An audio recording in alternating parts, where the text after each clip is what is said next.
Yeah, all welcome again to our class today, Microsoft Power BI class 6. And we're gradually rounding up the class, gradually coming to the tail end of the training. Before we go ahead today, just before we kickstart today's training again, if you have not subscribed, please subscribe to my channel, and my handle is at Master Data with Dave. And today's objectives, we have 4 things we want to look at quickly. First one is bookmarks and buttons for storytelling. We'll be looking at row level security. We're looking at Q&A, and then we'll be looking at maps. These are interesting, and it can really, make your report look outstanding. Right, so the first thing we want to look at this in this class is the um, bookmarks and buttons for storytelling. Before we go into that, I would like to load my data. So I click on Get Data, Excel Workbook, and then I come to my folder, and then I have, let me put all files.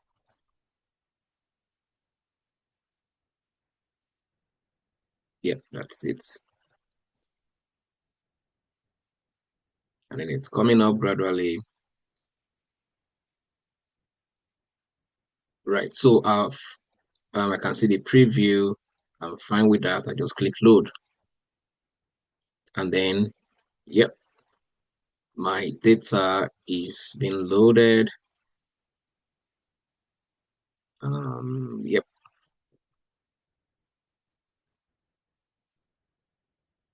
it's taking a while. Right, there we go. Here is my data. So before we can, talk about bookmarks and buttons for storytelling, let's just create a simple dashboard. Let's say I want to put this visual,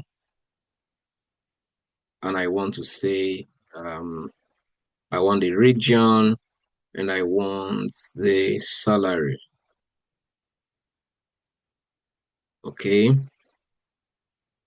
Let's say I want another table, and I want the table to show me the department, the employee ID. I want the hire date, and I want the salary.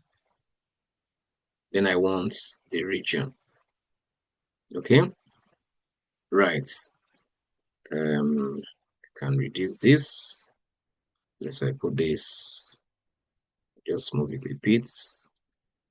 Then I want a pie chart, right? So I have the region and I have the sum of performance. Okay, and then let's say, let me have this, and then I have the hire dates by the region, and that's it. Then I want to put a title.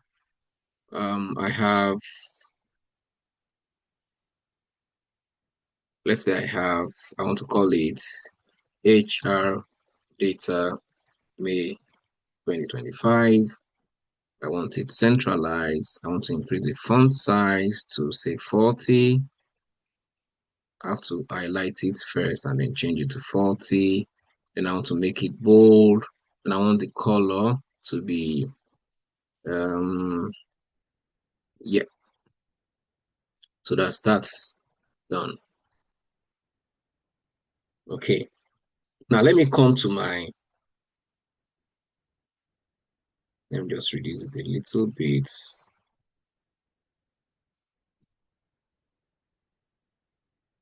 Right. So here is my data. Because I clicked on a value, that's why it filtered down everything. Right. This is my dashboard. And now I want to create a bookmark. Now, what's a bookmark? A bookmark allows you to capture the current state.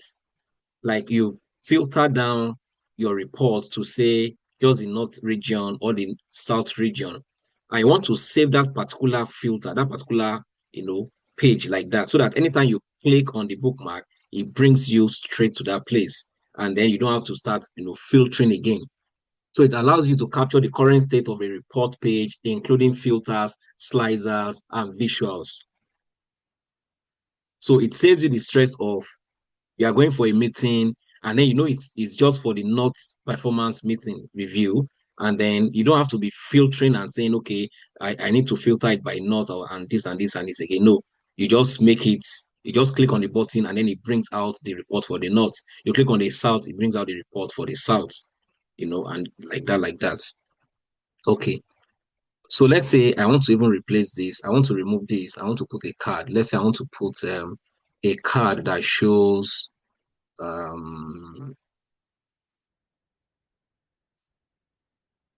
okay, employee ID, just the count of the employees. I want the count. So 100 employees. That's what we have in Hall. If I click, you can see that it's changing. So that means if I click on the north, it's 22. On the east is this, like that, like that. Okay, so that we know that the bookmark is actually working. So if I leave it as that, then I want to filter it down. So I click on from the region. I want to drag the region into the filters on this page. Then I filter it as a north. So what I'm having here is just the filtered, the data is filtered down just to the north. If I click on the south, I can see just for the south. If I click on the west alone, that's on select south, and then I click on west alone, or I on select west, I click on east alone. Right. Okay. If I want to change this, let me change this to so that when I click on east, we can see just the east. When I click on the south and east, I can see that. Okay, so that's fine. So let me not put any filter. So this is my dashboard. And now let me say I want to create a bookmark to show me just for the north and for the east. Let's say north and east. So from my filter pane, I click the east and the north.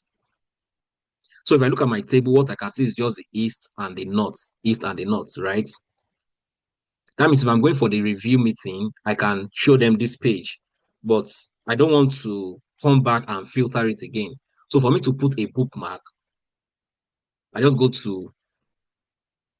make sure, okay, yes, I've done my filtering, and then I add my filter. So I go to view, and then I can see the bookmark here.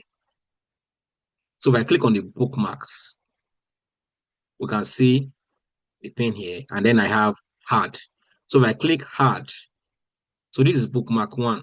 So I can rename it. I can double click it or click the three arrows and then I click rename. So I can rename it as north east and then I press enter. If I remove the filters and I change it to south and west, then I add another filter and another bookmark. Then I come back here, click on rename and I call it south west and I press enter. So if I unselect all and I click on my northeast, we can see that all my filters were applied and now I can see just for northeast. Now I've completed for northeast, I need to see for southwest. If I click on the southwest, it shows me that as well, just for southwest. So it's just the normal regular bookmark that we know in our, when we're browsing or using our systems, just saving that particular instance, and then we can just click on it and it takes us straight to that. You can add as much as you want. For example, I can decide to add another bookmark and I want to call this, I want to call it all except West. But of course, I need to, make it all except West first before I can change that. So if I do, let me delete it. And then I choose everything except the West. Then I can come and add. and then I change it to rename all except west, and then I press enter. Now, what if I want to change it to all except south? So if I click west and I remove south and I click this and I say update,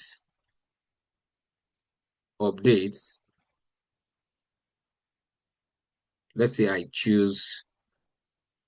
remove south and I put west and I say update. If I click south and I come back here, we can see that it has removed the south. It has included the west now and included the west and removed the south. So I can now rename it and say all except south. So you can always update your bookmark. That means you can change the filter and say, okay, I don't want the west here, I want the south, or I don't want the south, I want the east. Right. I want to create another page and I want to call it, let's say I want to call it, it's just table, or let me delete it. Let me delete this. Yes, I want to delete the page. And then I want to duplicate this page. So let me duplicate the page. And then, of course, the name is duplicate of page 1. I can, of course, rename it. I can double click and call it details. And I press enter. So here, I want to remove the pie charts. I want to make the table bigger.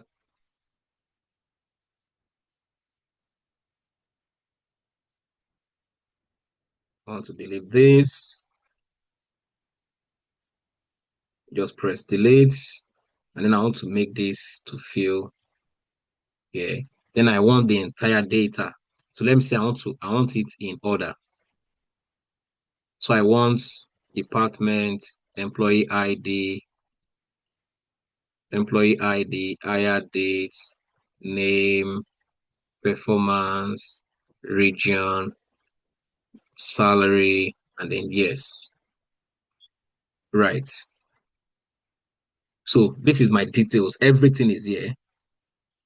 And then let's say I want to remove that card as well. Right. I want to create a button that will move me from page 1 to page 2. Let's even say let me create a new page and I move it to the first page and I call this one welcome page. And then from here, all I want is a text box and I say it is May review session. Let me say May 2025 review session. Then I want it bold, I want it centralized, I want to increase the font size to 54. And then I want, let me even fill it up. And then I want the color to be more colors. And then I want a green.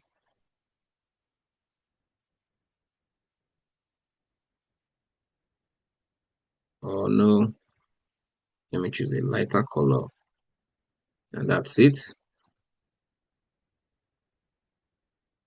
Then I want, let me just resize this. So I want a button that will move me from this page to the next page. That means I don't want people to be clicking on these pages. Of course, I can, make it interactive so that when you open this page, what you see is this, and then you can click next. That means I can come to inserts, and then I can come to button. Then I can put any button I want. For example, I can put right arrow, I can put left arrow. Right arrow can take me to the next page. Back arrow can take me to the previous page. So if I put a right arrow here, and I don't want it there, I want it just here, then I can come to the button. Of course, I have different options. If I come to the action, I turn it on. I want it page navigation. Then what's the destination? I want it to go to page 1. Then I can come to page 1. I want the arrow. Remember consistency. Since that one is towards the lower part of the screen, I want the arrow also here. And I want this moved up a bit. So I want to insert the buttons. I want the right arrow as well. I want it here. And I want the back arrow, the left arrow. I want it here. So what does this left arrow, what will it do? I turn it on. I want it to navigate to the page. And what's the destination? The welcome page.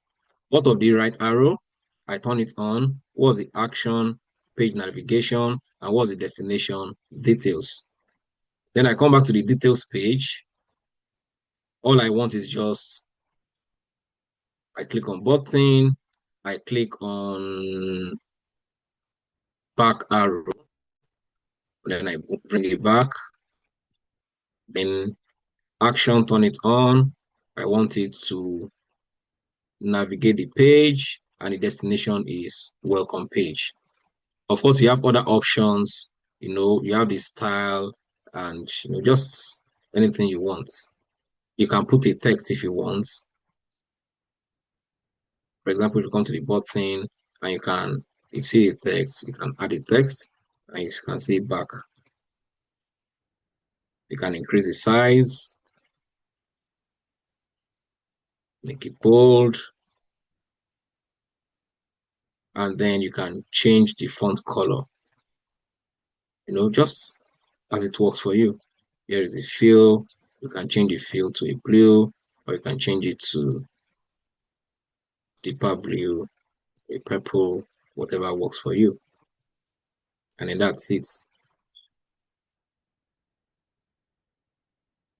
Yeah. So how does it work? If I go to the home page, now because I am using the desktop version, it will not work until I use a control key. So control plus click will follow you to the link. But if you're using a Power BI service, once you click on it, it just goes. So if I control and then I click, it takes me to the next page. If I click, it takes me to the next page. If I click, it takes me back to the destination page. But I think that is wrong. Let's change that. Back should take me to page 1, not to the welcome page. So if I do control click again, it takes me to the page 1. Right, we're moving on to row level security. From the word security, it only tells us that, okay, for example, I'm in an organization, a very large organization, and I'm preparing a report. And I don't want just everybody to be able to see, all sections of the reports. For example, the people working in marketing, they should not be able to see details of sales, employees. People working in IT, they should not see details of HR. People working in finance should not see everything. So I can create row level security. So I define it and I say, if you work in finance, this is only what you can see. Yes, I will give everybody access to the dashboard or to the reports, but your role will now determine what you can see from the reports. That means we are all opening the same report, but what I can see is different from what the next person can see. Okay, so how do we do that? I have my reports. I've finished creating my report. Then I want to minimize this. And then, as I said, the purpose is to restrict access based on user roles.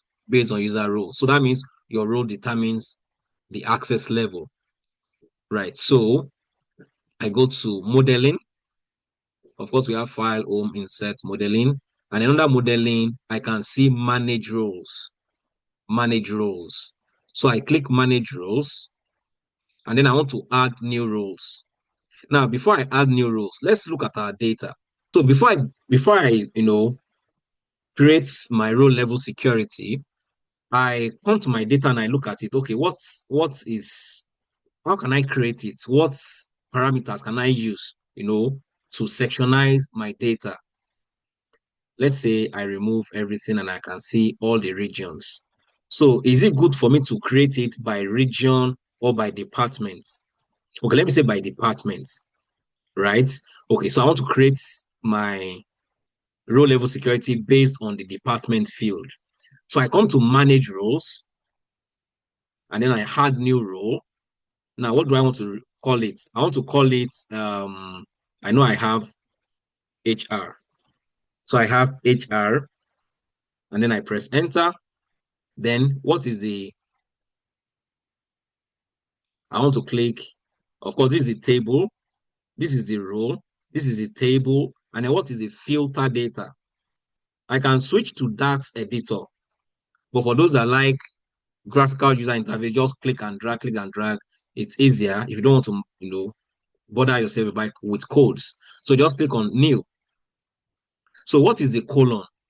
So show data if what? If this colon, which is department, of course, we have other fields there, but I want the row level security to be based on the department. So I click on department.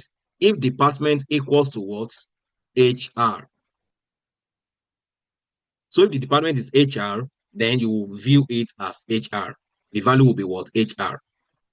You see the colon, see the condition, and then see the value.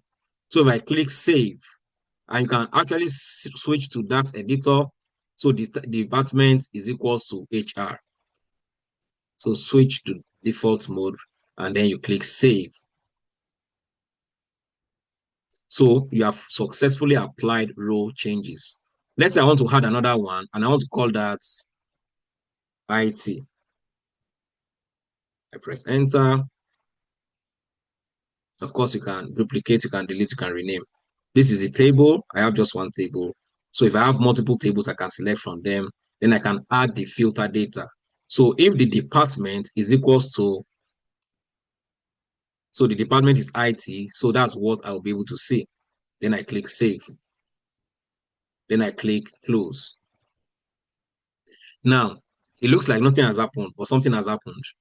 If I give you access to view this data, this dashboard, and I click view as, so I want to view it as HR, and I click OK. Now look at my table. You can see we have finance, HR, IT, marketing, sales, finance, HR. So if I click view as HR and I click OK, I can only view department equals to HR. So that means even though the salary is there, you cannot see the salary of somebody that works in IT because I am now viewing as HR. You can see the right up there. Now viewing as HR. So that means if somebody in HR should log in to my dashboard, this is what they will see. Now, I want to stop viewing. I want to now view as IT, and I click OK. I can only see the details of IT staff. I can see the employee ID, their hire dates, the sum of salary, and then their region. And then I can stop viewing. Once I stop viewing, I can see everything. So let's say the managing director can see everything, but if you work in finance, you can only see details of finance team. And of course, you can add as much roles as you want, as big as your organization may be, or depending on the parameters set by your organization. So row level security is not only applicable in Power BI desktop. That means even after publishing it to the cloud, to Power BI service, the row level security will still apply. That means someone is viewing the dashboard using the Power BI service, the row level security will still apply to it. That means somebody working in IT will not still be able to see, details of people working in admin or working in HR based on the row level security. And of course, organizations, once you log in, it validates your ID and it is tied to the role that you are, the role in in the organization, and then that role validates what you can see, as per the parameters that has been set in that report. Right. The next thing we are looking at is Q&A. We all know what Q&A means. It is question and answer. So that means Power BI, it has that facility to ask questions and then it will generate answers or insight based on the underlying data. Now, I'm looking at this table. I'm saying, what is the count of everybody in marketing? Even though I did not put, that third visual there, Power BI has that ability to be able to, generate the underlying code and presenting it for you as a result. So Q&A is a natural language processing feature in Power BI that allows users to ask questions about their data and get answers in the forms of charts, tables, or KPIs automatically. So how can you, do that? Right. If I click on Insert, I can see Q&A.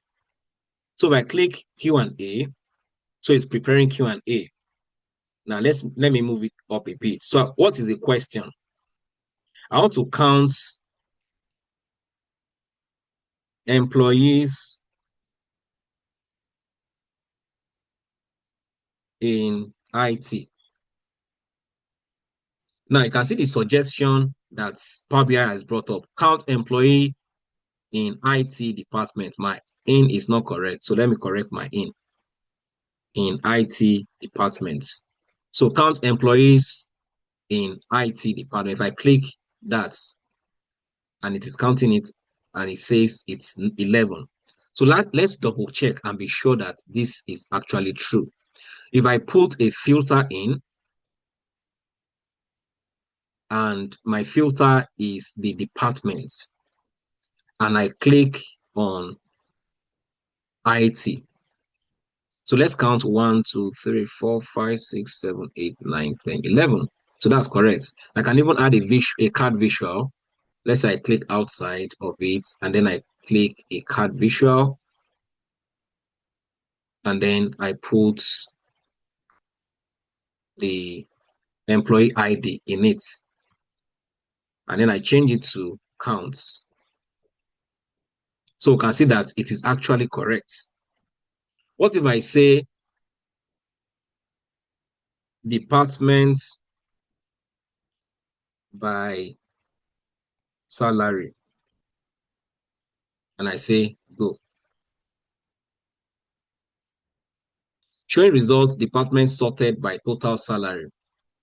Okay, that graph is not really good. Let's say I want to see performance score by departments, or let's say by region.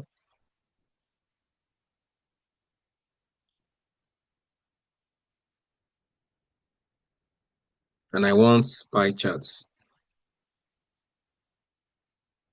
Performance score by region pie charts. It brings it out. And it's the same thing as what we have here. We can also say, let's try another question. Let's say, how many regions? 4. And if you count, you can see that we have just 4 regions. While you have your Q&A, you can interact with your reports. That means while you are making your presentation and a question is thrown at you, you can just, put that question in the Q&A and then it gives you, that answer. And the good thing is that if I say pie charts showing region by salary,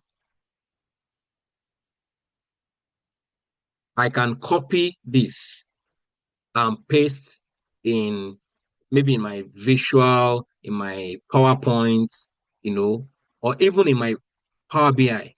I can paste it inside of it. And then I can use it as a normal standard visual. So if I click this icon, and then I can say, okay, you want to export the data or you want to just copy it, and then you paste it in another page. And then you can work with it, create a table, a title, and the likes. Q&A is very powerful, is a very powerful tool, and it can make your analysis journey very interesting. Right. So even after copying your visual from the Q&A, you have asked Q&A a question, it has generated a table or a chart for you, and you paste it on a new page, you can still interact with it. That means instead of region, salary by region, I want to remove the region and I want to put the departments. You can still interact with it. You can still filter. You can still, just interact with the visual. So in case you don't know all the visuals you will need in that meeting, you can just, while you are sitting in that meeting, you can just do a Q&A, copy the charts or the visual, paste on a page, and then just quickly modify it. Right. So the next thing we want to look at now is using maps to display data. For example, you have a field that is either address, that contains address, city, or maybe states. For countries that use states, or for example, the UK, they use postcode. So if you have a field that has a postcode, can you actually visualize that using a map in Power BI? The answer is yes. So if you check your visuals, you have the option for a map. You also have another one that is field map, and then you have Azure map as well. But of course, for you to use the Azure map, you have to, connect, and your organization may not allow that connection. So, but on your personal laptop, you can use the map. In organizations, you can use the map. So, how do we do that? Let's get our data. Let's get the second table we're working with today. And what I want is Excel workbook, and I want UK postcode data. And I don't want to transform anything. Everything is fine. I just load the date table. Right. After loading, I can come here and view my table. That's under the table view. I can see what fields I have. I have employee ID, name, department, region, salary, performance, hire dates. That's for okay, this is what I just loaded now. So I have the postcode, I have the town, I have the category, sales, and employees. Right. So let's use the postcode. So if I click on the map, make it big enough so I can see it properly. Then I click on the town. And let me change the color of the bubble so that we can see it more. Let me choose.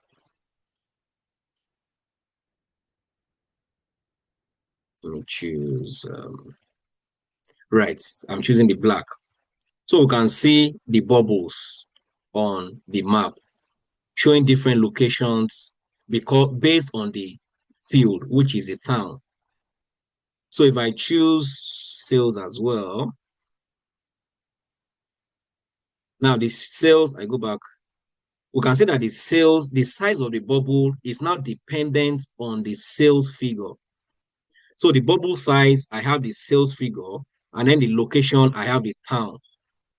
And if you look at the town, the field called town, it is showing different locations in the UK.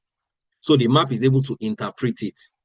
So if your data has a field like that, it's able to interpret, okay, yes, this details shows, locations in the United Kingdom. If I have states in Nigeria and I put it in there, it will show me a map of Nigeria, and then it will show me the bubbles across wherever I have data. And of course, you can see the size. This is not the same size as this, because this is 44,000 and this is 7,600. So the size of the sales determine the size of the bubble.